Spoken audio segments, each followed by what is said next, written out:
Përshëndetje të nderuar zonja dhe zotërin, përshëndetje të dashur miq, sot do të vim pranë jush me dy histori të radhës. Fillimisht fillojmë me rrëfimin e historisë së parë. Bëhet fjalë për një dashuri. Fatkeqësisht fjala që është thënë apo thënia që është përdorur gjithmonë që dashuritë e vërteta rrallë përfundojnë në fustane të bardha, një histori e këtillë i ka ndodhur edhe kësaj vajze të re që brenda saj mban plak shumë të hapura të rënda. Jam një vajzë 24 vjeçare. E di, ndoshta për të tjerët jam ende e re dhe kam gjithë jetën time përpara. Por në shpirtin tim ndjej sikur kam jetuar shumë më tepër. Ndjej lodhje, plagë që nuk më mbyllen kur dhe një dhimbje që më merr frymën çdo ditë. Po tregoj historinë time këtu, në shpresë që ndoshta ndonjë zemër tjetër e plagosur do ta ndjej dhimbjen time dhe do të kuptoj se nuk është e vetme. Isha shumë e re. Nuk dija asgjë për jetën kur u njoha me Albertin. Ishte një njohje rastësishme në Instagram. Ashtu si ndodhin shumë histori sot, por për mua u kthye në gjithë botën time. Ai nga dita e parë filloi të më shkruante me papushim. Flisnim netëve vonë, më mbushte me fjalë që më bënin të ndjesha sikur më kishte zgjedhur Zoti vet. Nuk kaloi shumë kohë dhe ai mori ndjenjat krejtësisht nga shpirti im. E më pas më mori edhe zemrën. E ndjeva se isha futur thellë, shumë thellë, dhe i besoja verbërisht. Por pastaj, pa paralajmërim, jeta më dha një goditje që ende se kam marrë veten. Më vdiq nëna. Gruaja që më riti, që më donte pa kushte, që ishte drita e shtëpisë son, iku për gjithmonë. Ndjehesha bosh. As fryma nuk më dilte më. Nuk doja të flisja me askënd. Nuk doja të hyja në rrjetet sociale. Nuk doja të merrja telefona. Ishte dhimbja më e madhe që një fëmijë mund ta përjetojë në jetë, të mos e kesh më nënën tënde. Por ai, Alberti, nuk e kuptoi dhimbjen time. Nuk e kuptoi boshllëkun që më kishte mbuluar. Filloi të më bërtiste, të më shante, të më detyronte të dal. Kur nuk i përgjigjesha, më kërcënonte, më bënte presion. Ai që më thoshte të dua, tani më fyente rënd. Më thoshte fjalë që nuk i kishte thënë askush ndonjëherë. Por unë sërish nuk flisja. Nuk i tregoja askujt sepse e doja shumë. E doja aq shumë sa për hir të tij heshta. Mbajta dhimbjen e humbjes së nënës në një anë e dhunën emocionale prej tij në anën tjetër. As babit, as vëllezërve nuk u tregova asnjë gjë. Kisha frikë. Frikë se mos më ndalonin. Frikë se mos më ndanin nga ai. Një ditë më telefonoi, por nuk e dëgjova telefonin. Motra e madhe pa mesazhet tona dhe ja tregoi vëllait madh. Ai e lexoi çdo fjalë, çdo detaj të lidhjes sime 7 vjeçare. Kur pas se si më trajtonte ai djalë, reagimi i tij ishte i prerë. Ai kur nuk do të jetë dhëndër i kësaj shtëpie. Një njeri që nuk respekton motrën, as familjen e saj, nuk ka vend në jetën tënde. Kur dëgjova këto fjalë, më rabota mbi supe. E qava me shpirt, e pash telefonin tim të thyer në tokë nga dora e vllaut dhe ndjehesha si një zog që po i këputen krahët.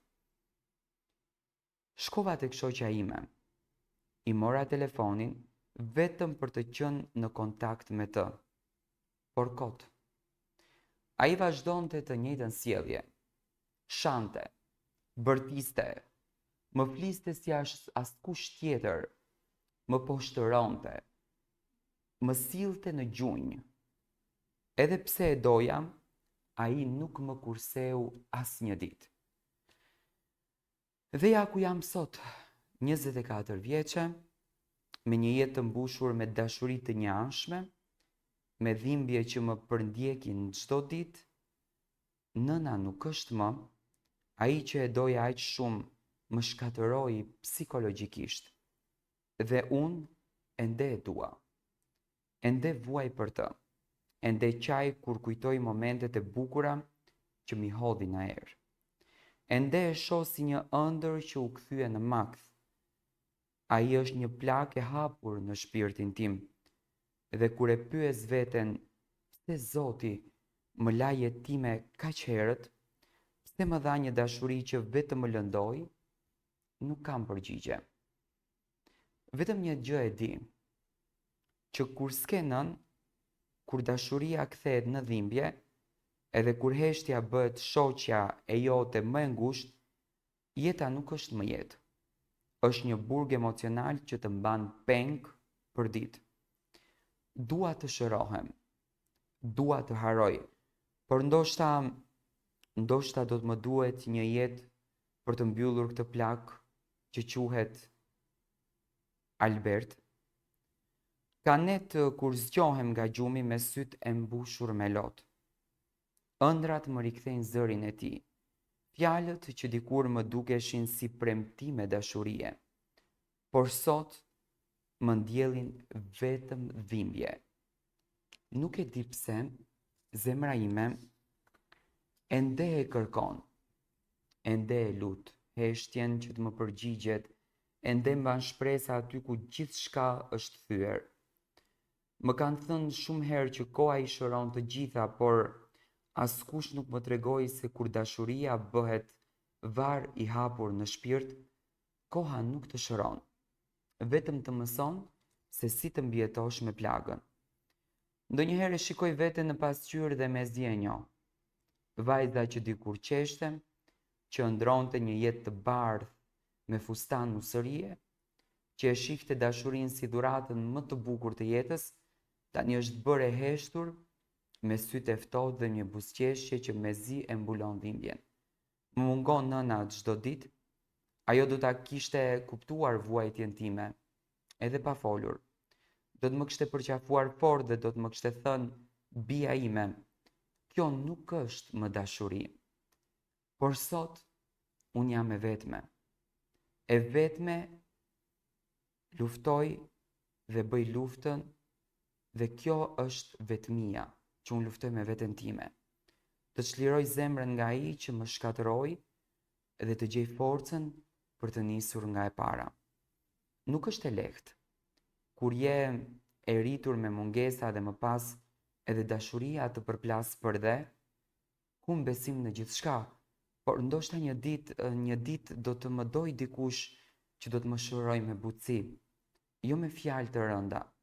Deri atëherë mbaj veten gjallë me kujtimet e nënës dhe me lutjen që Zoti të më jap qetësi në shpirt. Kjo është historia e parë e kësaj vajze 24 vjeçare që unë në fund të çdo historie jap një mesazh. Jeta na sprovon, në jetë kalojmë çdo luftë me veten tonë.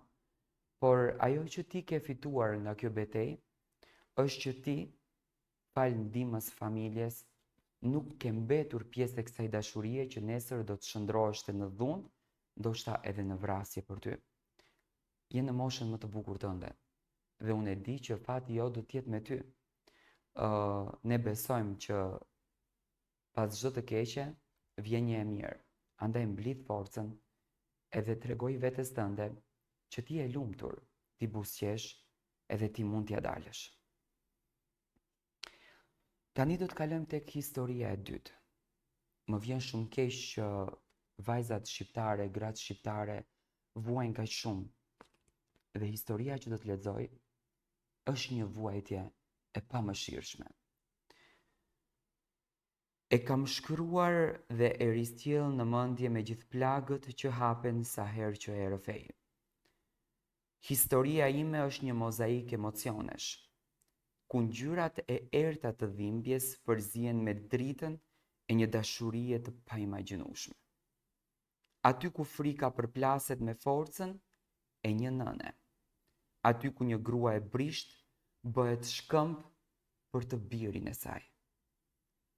Isha shumë e re, vetëm 19 vjeç kur njoha shpëtimin. Një djalë nga Kuksi. Ishte një ditë e nxehtë vere kur ndodhi gjithçka. Isha në tregun e Tiranës për të blerë disa veshje, kur ndjeva një prani pas meje. Ai më thëriste Biondina dhe më kërkonte numrin. Fillimisht u friksova, se njihja, s'isha e qetë. Me zërin e një vajze të trembur i thash që të më linte të qetë, por ai insistoi. Ma mori telefonin nga dora dhe formoi numrin e tij. Pastaj më dha telefonin tim mbrapsht edhe qeshi. Atë çast ndjeva një therrje në stomak. Nuk e dija nëse duhet të trembesha apo duhej të buzëqeshja. I thash të mos më telefononte më, sepse isha e martuar edhe pse isha shumë e re. Martesa ime ishte një burg. Bashkëshorti im jetonte në Greqi dhe unë isha e vetmuar në një martesë të mbushur me dhunë psikologjike dhe me bixhoz. Por telefoni nuk pushoi. Shpëtimi më telefononte çdo ditë. Pas një muaji takoheshim përsëri. Dhe ajo që nisi si ndjekje, si kuriozitet, si këmbëngulja e tij, u kthye në një ndjenjë që më pushtoi krejtësisht zemrën. Bisedat tona nuk ndaleshin, vetëm gjumi na ndante për pak orë. Ai më dha ngrohtësinë që nuk e kisha ndjer kur, më trajtoi me butësi dhe më dëgjoi.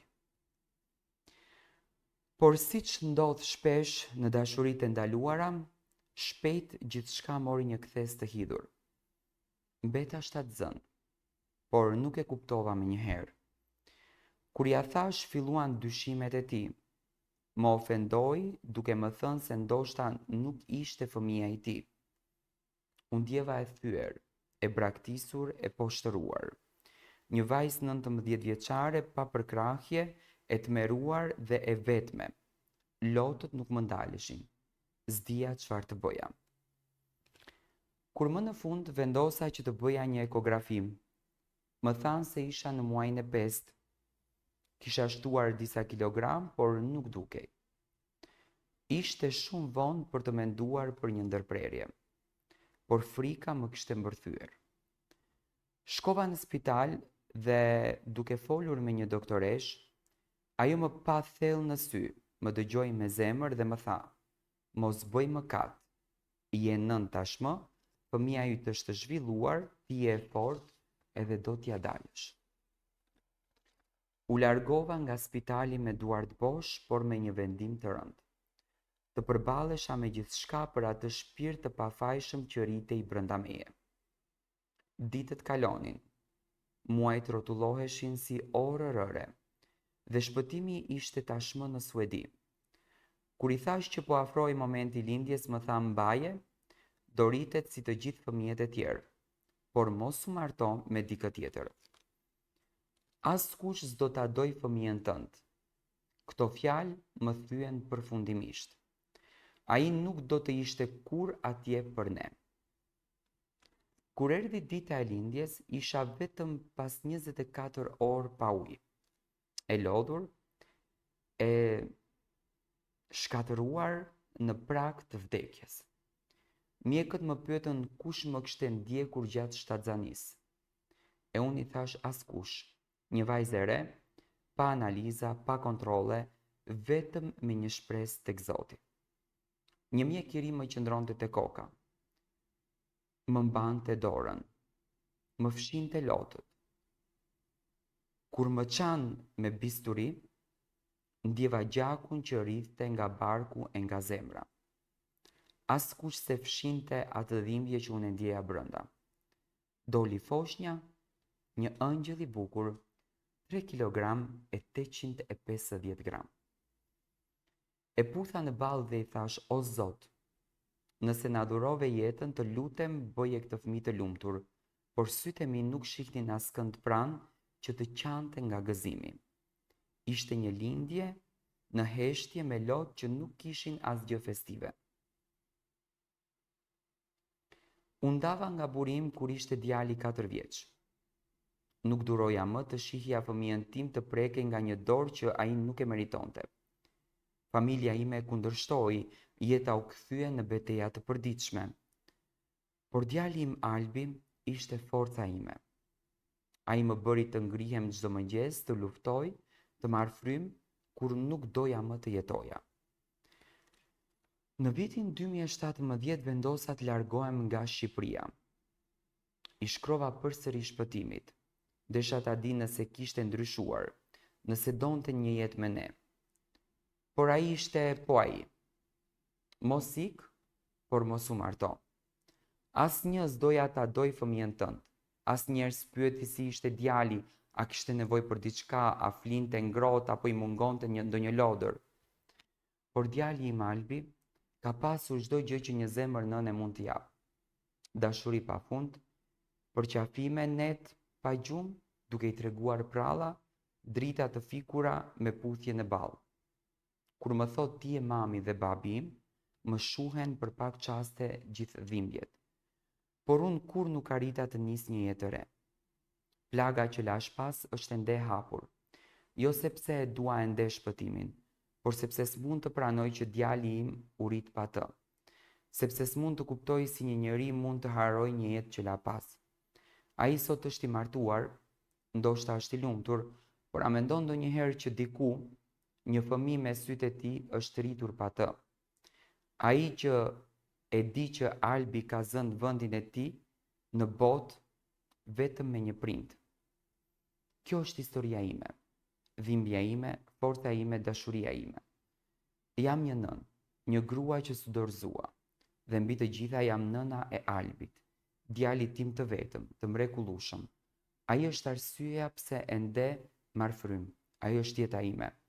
Shpesh në netët e gjata kur gjithçka hesht, unë e shikoj djalin tim tek flet dhe më duket sikur më flet me shpirt. Më kujton çdo sakrificë që kam bërë, çdo lot që kam derdhur, çdo frikë që kam përballuar vetëm për të. Dhe në ato çaste ndjej që Zoti nuk më la vetëm. Ai më dha një dhuratë që nuk krahasohet me asgjë tjetër në këtë botë. Edhe kur më ka munguar përqafimi i një burrit, mbështetja e prindërve apo fjala e mirë nga njerëzit, ka pasur duart e vogla të Albit në trupin tim. Ato duar i kam pas gjithmonë, që më kam përqafuar më fort se çdo forcë tjetër në këtë univers. Ndonjëherë e pyes veten në heshtje, po sikur të mos kisha mbajtur këtë çun, po sikur të kisha dëgjuar frikën dhe jo zemrën. Si do të isha unë sot pa të? Jeta ime do të kishte qenë bosh, pa qëllim, pa frymë.